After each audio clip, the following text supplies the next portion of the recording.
Whiskey. Oh, buddy. It's cold as balls outside today, so here's a good time for a story. Well, here we go. It is late February right now, and it's currently cold as balls outside, so it's a good day to tell a story, I'd say. This one takes place last fall.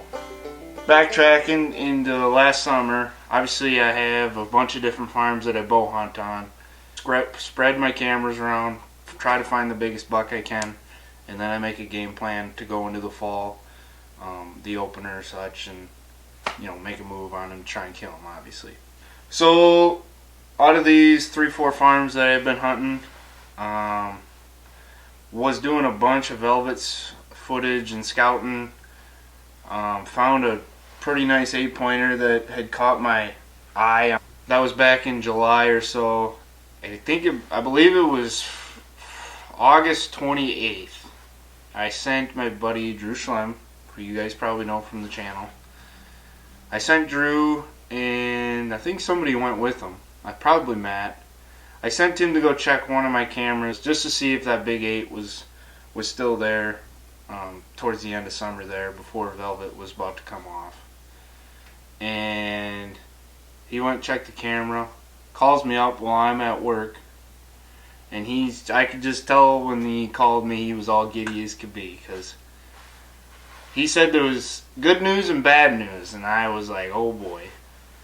And he said, he asked what I wanted to hear first. I said, well, what's the bad news? And he said the big 8-pointer that we call Warren Moon is not on the camera. I was like, well, that's not that bad of news. And he goes, the good news is there's an even bigger buck up there. And I was like, really? Yep. And he goes, I'm sending you the pictures right now, and I got them pictures, and it was game time. He was the biggest buck that I've ever had a chance to even hunt anywhere. Note, this is private land. We're in southern Wisconsin.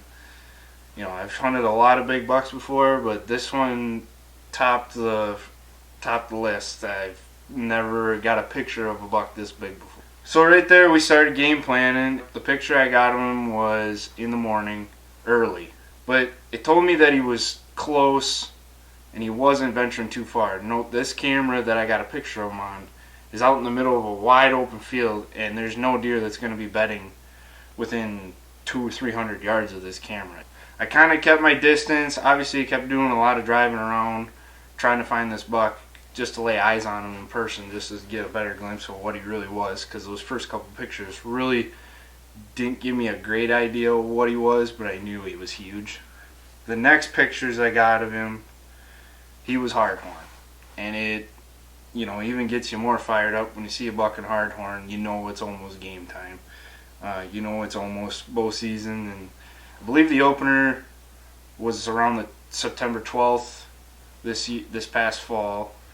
So I got the next picture of him. I believe we checked the cameras on like the 10th or something like that, and he was there on the 5th. And the picture on the 5th was between 9 and 10 at night, which around that time of the year, it's not getting dark till almost 9 o'clock probably. So that tells me he's still there, and he's still fairly close. Gives me a belief that I can get a glimpse of him early and figure out where he's bedding, because there's a good chance that opener was so early that I could find him in his summer bed and get him the first week or so of season. So obviously them pictures on September 5th, he pretty much puts on a show over that mock scrape out in that alfalfa food. Puts on an absolute show for the camera there, and just everything you would really want of a deer. Huge frame, big brows, kickers all over, velvet hanging off of him. I mean, just what a freaking buck to get pictures of, and going into the opener, which is only almost a week away from that point. So opening day, September 12th. We had a northwest wind, which was great for me, fairly poor for him to be bedding where I wanted him to be. So I hunted fairly, not too far from that camera actually, probably 150 yards up over the hill. And I had a really good hunt. I actually passed a dandy 6x5 that was probably only a 2-year-old that I really hoped made it through for the next couple of years. Took a shot at a doe. That didn't end very well for me. And then, I saw almost every deer on the farm that night besides him. And I had a pretty good advantage of seeing every deer that came to the fields that night. Just a drizzly, muddy day. Moving on to the Sunday of opening weekend, September 13th. I went and filmed Briggs over at a different farm. We didn't have much action. This is where the story starts to get kind of goofy. Monday morning, I'm on my way to work. It's about 7:30 in the morning. Drew texts me, and he's out in Montana elk hunting with Cole. And he texts me and he says, "Hey, your neighbor just called me wanting your cell phone number because he wants to talk to you." The neighboring property, where this big buck is, I should say. Well, in the back of my mind, I pretty much knew going into this that they had to know that deer was in there because they have 250 acres on their side, and I only got about, I think the farm's 90, but really only 40 of it's about huntable. And there was a good chance that this buck was bedding down in there, and I knew that. But the majority of the food is on my side of the fence. I get a phone call from the neighbor, and he knew I had been hunting over there. And he goes, "Hey, I was hunting last night on the fence line," and he goes, "I don't know if you know this, but there's a really big buck out there." To be honest, I played dumb. I'm not one to parade around to others what deer I'm hunting, what caliber of deer I'm hunting. All I think you're going to do is hurt yourself because there's so many hunters around this area that I think you're just going to tip somebody off and then they're going to think they have a chance at hunting the same deer of some way, shape, or form. And if I told everybody what buck I was going after and what I was doing, I'd never kill any freaking deer. That's just my honest truth to it, to be honest with you. And then he continued to tell me where he come out, where he fed through, and it was damn near where I was that opening day. I mean, he probably didn't go through at both range of that tree, but he would have been close. And he was as honest a guy as you could have asked him to be. For me, have never talked to this guy before. He was as honest as he could have sounded over the phone, me not knowing him. Anyways, I wanted to tell him that I knew about the deer, but at the same time, I felt like I had a chance at killing this deer at this point. So I kind of played dumb a little bit. Over the phone, he had kept saying to me, that he wanted me or him to have a shot at this deer. I'm like, yeah, that's fine. But then he continued on to keep saying on the phone that he wanted me to let him know when I was going to be hunting. And he repeated to say that 3 or 4 times. And obviously at the time over the phone, I didn't know what he meant by this. But later on I found out. He wanted me to keep letting him know when I was going to be hunting and where I was going to be hunting. He was pretty content on saying that to me. Either way, got off the phone with him. I thought, wow, I got a chance at this deer. He's still on his summer pattern and I got a chance at this deer. That would have been Monday. The next day, Tuesday, me and Briggsy came up with a game plan. We had a southeast wind, I remember, and there were 2 different standing corn strips that the deer were working around.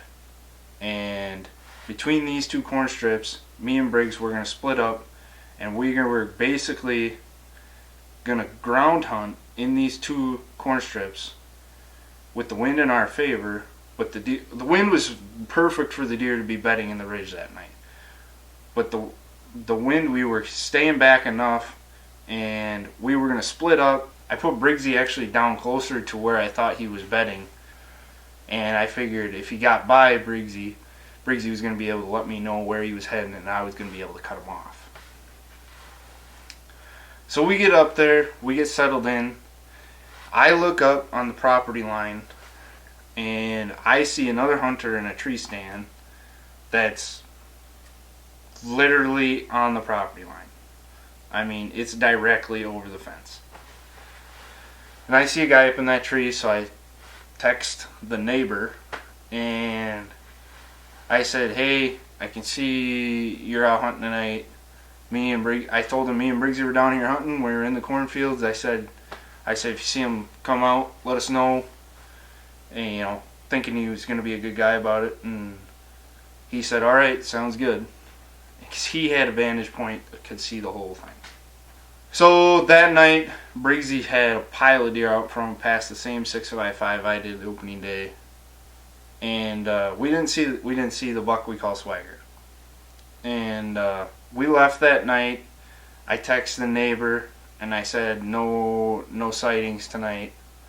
And he texted me back saying, yep, didn't see him. Fast forward to the next day. The next day is a cold front, September 16th, Wednesday. I'm at work, northwest wind, perfect for me to get close to this bed, if he's in there with a northwest wind. So I get off work between 5:30. I think I took off a couple minutes early, and I boogied to the farm. And again, I was going to ground hunt from the corn. And just because I had a vantage that of 100 yards there, that if he come out of that ridge, and it was windy enough that day, I knew if it was in that standing corn, and those leaves are rustling in that standing corn, and because they're dried, I was going to be able to move, and if he come out, I was going to be able to move and make a stalk on him. Here's where it gets real fun.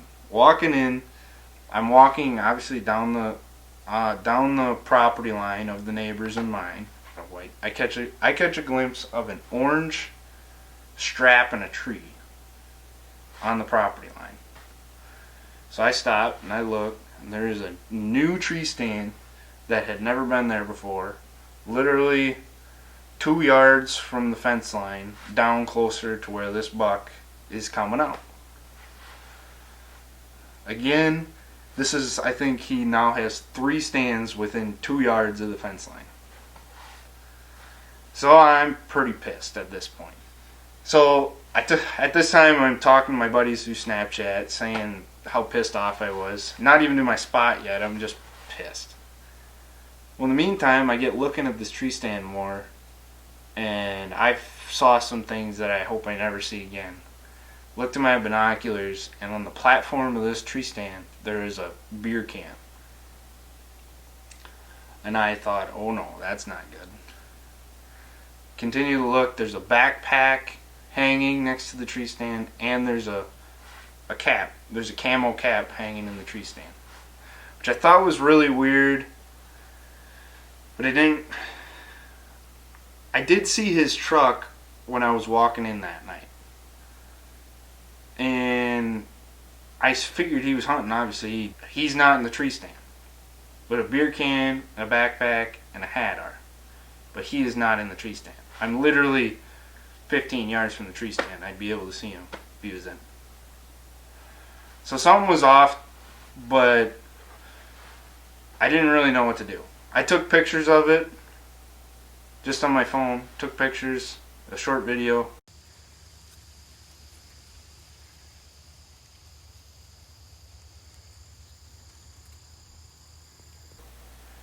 And I felt I had a chance to kill this buck, so I went down. I had to go about another 80 yards to get set up for my hunt.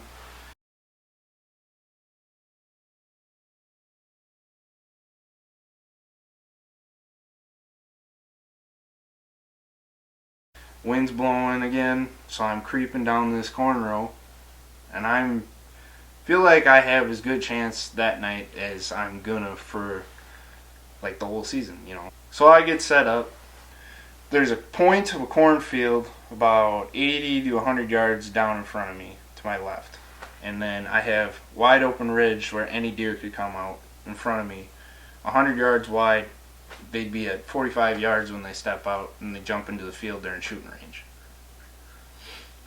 Felt really good. Got my corn stalks in front of me, kind of snapped off in the wind. Had great, basically just a standing blind in the cornfield. About an hour goes by.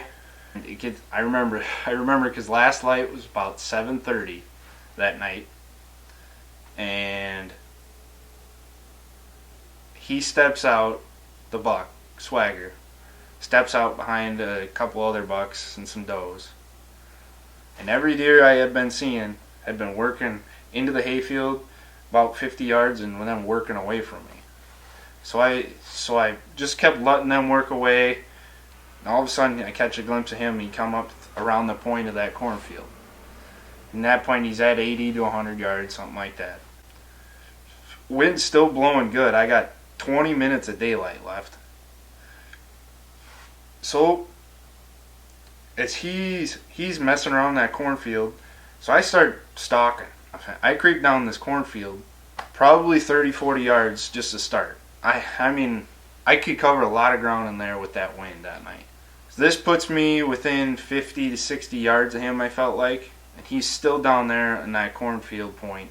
Again, plenty of daylight left for me to get a shot here. And it was pretty much, I almost knew at that point I was trying to make a stalk of my life, but I knew I was going to get a shot that night, I felt like. Buck steps out into the hayfield a little bit, starts working up the hill, and he was actually coming at me for a little while, and then he starts working off like he's going to go up the hill through the cornfield that I'm in and then get to the top. He was coming up through that hayfield, and I actually creeped down a little bit more. I left my quiver because my quiver was too bulky on my bow, and I felt like I was making too much noise with that. So I dropped the quiver, and I started crawling on my knees for a little bit.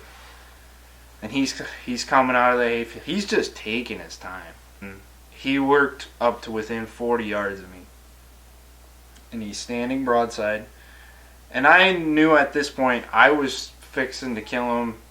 I know don't want to shoot a deer at 40 yards, but I knew I could. But there was still a chance that he was going to work towards me. By that time I still had 15 minutes of daylight left. And I'm on my knees. And I've got my bow clipped, ready to go, and I'm just watching him, and he's going through these corn stalks in front of me. I hadn't moved a muscle for a while. I hadn't moved. He's at 40 yards. And all of a sudden, he whips his head up. He whipped his head up and looked straight over my direction, like he had seen something. And I said, oh no. And all of a sudden, the worst sound you ever want to hear,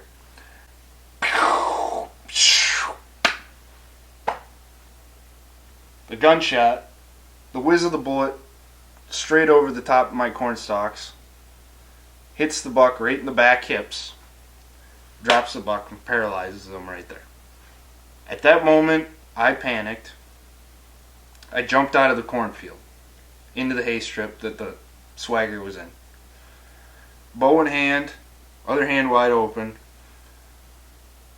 And I jumped out, basically surrendering. And then I turned around and I said, "Are you fucking kidding me?" I yelled, "Are you fucking kidding me?" about 6-7 times. Complete panic. Turn around, I realized Swagger. He's paralyzed at the back hips, and he's trying on his front two legs to run downhill into the cornfield that he came out of. I'm 40 yards away. Instinct, run over to the deer, pipe the deer. So I ran over to the deer, piped him at 10 yards. He was dead in seconds. I turn around, and I'm still yelling, and I see the neighbor come across into the hayfield that me and the buck are in. At that point, I knew this was a dangerous situation. He was 100 yards away or so. Thank God he did not bring the rifle over with him. He works all the way over to me, and I am just a wreck.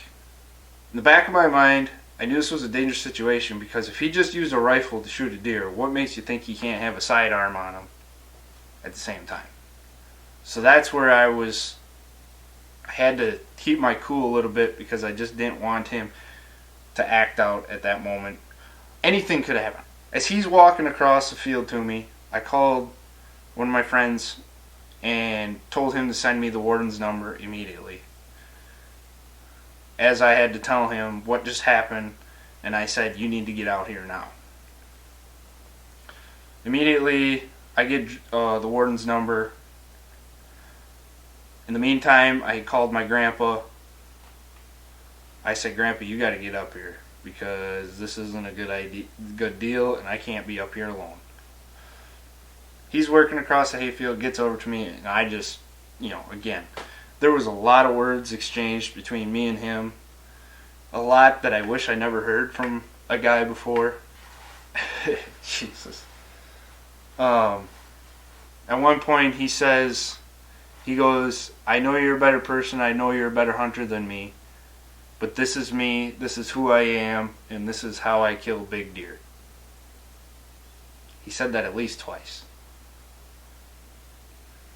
Not the thing you want to be hearing as, a big hunter as I am, who believes in doing things the right way. Not only that, but I thought, okay, he has a beer can in his tree stand, and when I started talking to him, a little bit more, calmly, he was not making a whole lot of sense out of what he was saying. I'm sure he was flustered just as much as I was, but he was not making a whole lot of sense. At one point he said it was my deer. I said, to hell it is. I said, that's a DNR deer right now and you know it, especially after I make that phone call. He goes, well, that's your choice. And I was like, well, it's not a choice, it's the law.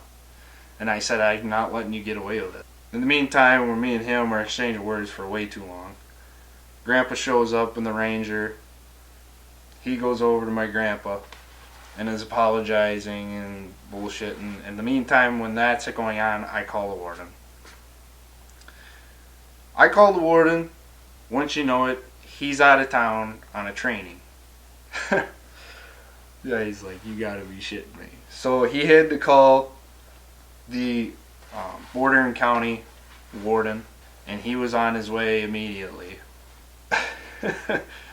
What's funny is, later on, I found out that my neighbor knew the warden was out of town that week. Just between small talk, I found out that he knew the warden was gone. So in his mind, he probably thought he had a chance to get away with it of some sort. I don't know. Maybe not. So I call the warden. The warden's on his way. And actually, my buddy Hendy and Matt both show up like I wanted them to, because I could not be alone in that hayfield with this guy because I was afraid of what could happen. So they get there. So my buddies get there, and I think my neighbor kind of shit himself because then he really knew he was in deep crap. And we're waiting for the warden at this point, and we're sitting in the hayfield. He asked me if I knew about the buck. I said, hell yes, I knew about the buck. And that's where he kind of dropped his head. But again, it's my job. I shouldn't have to tell my neighbors what I'm doing, why I'm hunting the way I am. And he tried to make me feel bad for not telling him, because he said if I knew he was there, he wouldn't have done it. Yeah. Yep, he said if I knew you were there, I wouldn't have done it. Like, that makes it okay. So my neighbor, he says to me, he goes, well, if the warden's on his way, I gotta go to my truck and call my wife. I was like, you don't have your phone on you? He said, no. And I said, are you going to come back? He said, yes, I'm coming back. At that point, that's all I could do, because I wasn't going to force the guy to stay there. So he leaves, same way he came from, to his tree stand with the beer in it, to his truck directly up over the hill. He comes back probably 15 minutes later, I'd say. At that time, the warden's just getting to my grandpa's house, where my grandpa's brings him up on the Ranger so he doesn't have to walk. The warden comes, questions my neighbor right away. He questioned him as much as he could. He admitted that he had been drinking alcohol. Right there in the lights of the Ranger, the warden did a breathalyzer test, and right there in the field. So he calls the sheriff. Sheriff shows up, takes my neighbor away to jail that night. After he got my neighbor into the cop car, the warden come back. In the meantime, when he was taking him to the cop car, he gave me permission to gut the deer and take care of it before he come back. Honestly, up to this point, we had not even looked at the deer. It was laying 15, 20 yards from us all, but I was so pissed I didn't even want to go look at the deer yet. Us three go over there, and we're just in awe how big he is. He was way bigger than we really thought he was. We figured he was going to go in the 165, 170 range, but you get him in your hands and he's big. And it makes it even worse. What a fucking shame. I had him. It's because I didn't, to have a chance to hunt a deer like that was really fun for me, and for it to just be taken out from under me, it sucked. So I got the deer. We got him drug out into the hayfield, cleaned up, whatnot. Warden come back. I took him through the investigation, I took him to exactly where the deer stood, to exactly where I stood when the shot went off, and exactly where his tree stand was with the beer can in. He took GPS coordinates of all three. He took whatever notes he had to. He took pictures of the bullet hole in the deer. It literally looked like a pencil eraser. That's how big of a bullet caliber it looked like. My neighbor the whole time was telling us he used a 17 caliber. I thought it didn't sound like a normal deer rifle to me. I've been a part of my gun seasons in Wisconsin. You know what a deer hunting rifle sounds like, and it didn't sound like that. It almost sounded like a 22 is what I thought. Anyways, took the warden through the investigation, took the deer back down to the trucks, and watched the warden saw the head off of that deer, which was freaking terrible. Since the next day when he met me for my police report, I said, what's going to happen to that rack? And he goes, do you have interest in it? I said, not really, but if you guys are going to keep it in a storage shed for years and years, I said, yeah, I'll do whatever I can to get it if you're going to do that, but I said, I'd rather you make an example of it. And he goes, well, that's what I was thinking. He's going to take it up to the Wisconsin Deer and Turkey Expo and probably mount it. And if it doesn't go there, it's going to go to the display case at the DNR and up in Madison or whatever. So kind of wrapping up the story here, obviously, with all his tree stands on the fence line, I thought there was a possibility he could shoot at a deer from his tree stand over on our side of the fence. I thought there was a possibility he could honestly kill that deer doing that, but I never thought a rifle would be involved. That's the problem. Looking back on it, his phone call to me saying, I want you to let me know when you're hunting and where you're hunting, that all made sense after this. That night the situation happened, I was in a rush to go hunting. I did not tell him I was hunting. It's not my job to tell my neighbor when I'm going to be hunting. I can do whatever the hell I want. I'm on my property doing what I can to legally kill a deer the way it should be. To wrap up with him, at first they were only going to charge him with intoxicated while using a firearm and hunting out of season with a rifle. Or poaching, I guess you could say. Those are the only two they were going to start him with. After the first court date, when I saw that, I met with the district attorney. And I said, I told them the same story I just got done telling. They had zero idea that I was even in play that night. This whole time, they had been giving me information saying I have the right to express my feelings, and they care about my feelings as a victim. But I told them straight in the meeting, I was like, there's a difference between a victim and a witness. I am a witness. And not just a witness, but I took a bullet straight over the head of me. He's drunk, shooting onto my side of the fence with a rifle. At that point, the DA was going to look into it with the warden more, because I told them the warden has GPS coordinates of me, the deer, and him. And I guarantee all three of them GPS coordinates are in a straight line. So after that, the next hearing following that, reckless endangerment of safety has been brought to the table now. As of right now, he's facing up to 5 years of no hunting. I believe the reckless endangerment is a felony and the other two are misdemeanors. He'll probably get a bunch of fines out of it, I would assume. Biggest thing I wanted the public to know about this story, because I've heard so many people have the wrong story about it. This way, if people want to get the story straight, it's right here for me. And that's about as honest as I could tell it.